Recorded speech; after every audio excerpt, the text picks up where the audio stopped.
Hello everyone, आज हम बात करेंगे ग्रीनलैंड की। जैसा कि आप ग्लोब में देख पा रहे हैं, ये ग्रीनलैंड है और ये एक आइलैंड है। अभी हाल ही में जलवायु परिवर्तन और तेज़ी से पिघलते बर्फ़ के कारण अभी ये न्यूज़ में है। वर्ल्ड मैप की बात करें तो ग्रीनलैंड ये रहा, ठीक। और ये विश्व का सबसे बड़ा आइलैंड है। इसके क्षेत्रफल की बात करें तो 1.66 लाख वर्ग किलोमीटर इसका एरिया है। राजधानी नूक है। नूक का लोकेशन मैं आपको बता देती हूँ।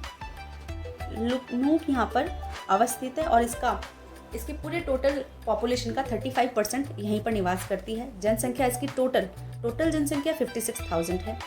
ये उत्तरी महाद्वीप का एक आइलैंड है। अगर इसकी राजनीतिक स्थिति की बात करें तो डेनमार्क का ऑटोनोमस टेरिटरी है। अब हम मार्क कर लेते हैं डेनमार्क को। डेनमार्क यूरोप की कंट्री है, ये डेनमार्क है, इसी की ही ऑटोनोमस ये बॉडी है। नेक्स्ट है, किस ओशन में अवस्थित है? आर्कटिक ओशन में अवस्थित है। ये यहीं पर अटलांटिक ओशन भी इसके सदर्न पार्ट में आपको देखने मिल जाएगा। फिजिकल ज्योग्राफी की बात करें तो ग्रीनलैंड का लगभग 80% भाग बर्फ से ढका हुआ है। अधिकांश आर्कटिक वृत्त के भीतर ही ये स्थित है, ठीक है। उच्च अक्षांश के कारण यहाँ सूर्य की किरणें सीधे नहीं तिरछी पड़ती हैं। जैसा कि आप ये डायग्राम में देख पा रहे हैं, सूरज की रोशनी यहाँ प्रॉपर नहीं पहुँच पाती। यही एक कारण है कि ये पूरे साल बर्फ से ढका रहता है। राष्ट्रीय उद्यान की बात करें तो केवल एक ही नेशनल पार्क यहाँ पे अवस्थित है, north east Greenland national park.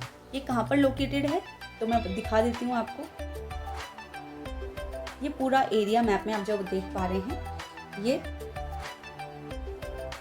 North east Greenland national park है। यहाँ का एकमात्र और वर्ल्ड का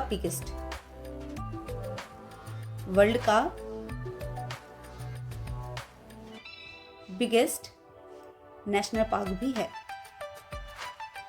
आर्कटिक ओशन आप देख पा रहे हैं यहाँ पे, यहीं कहीं इधर ये आपको अटलांटिक ओशन भी देखने मिलेगा। यहाँ की फेमस वैली है किंगुआ वैली। किंगुआ वैली मैप में ग्रीनलैंड के सदर्न एरिया में लोकेटेड है। ये ग्रीनलैंड का ओनली फॉरेस्ट एरिया है। यहाँ पे वन क्यों संभव हो पाया? क्योंकि यहाँ पर कम ठंडी माइक्रो क्लाइमेट देखी जाती है, जो कि आसपास की पहाड़ियों से आने वाली ठंडी हवाओं को रोकती है। ग्लेशियरों से यानी कि ग्लेशियर से सुरक्षा इसको प्रदान करती है।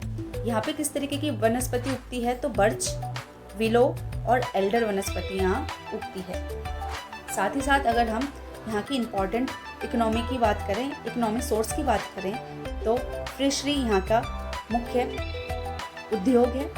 साथ ही खनन, रेयर अर्थ एलिमेंट यहाँ पे पाया जाता है। यूरेनियम की माइनिंग की जाती है, इससे भी इसकी इकोनॉमी को बूस्ट मिलता है। पर्यटन की बात करें, आर्कटिक टूरिज्म के लिए ये फेमस है। डेनमार्क से आर्थिक सहायता भी इसको मिलता है। लगभग डेनमार्क के बजट का 50% ग्रीनलैंड को अलॉट किया जाता है, जिसको कि इसकी इकोनॉमी का बैकबोन भी समझा जाता है। साथ ही आज का प्रश्न है, ग्रीनलैंड में दुर्लभ मृदा तत्व रेयर अर्थ एलिमेंट के लिए कौन सा क्षेत्र प्रसिद्ध है? कौन सा क्षेत्र प्रसिद्ध है? तो ऑप्शन सी इसका करेक्ट आंसर है नारसाक, ठीक। नारसाक को मैं मार्क कर देती हूँ। सदर्न साइड में ही ये एरिया लोकेटेड है, ठीक।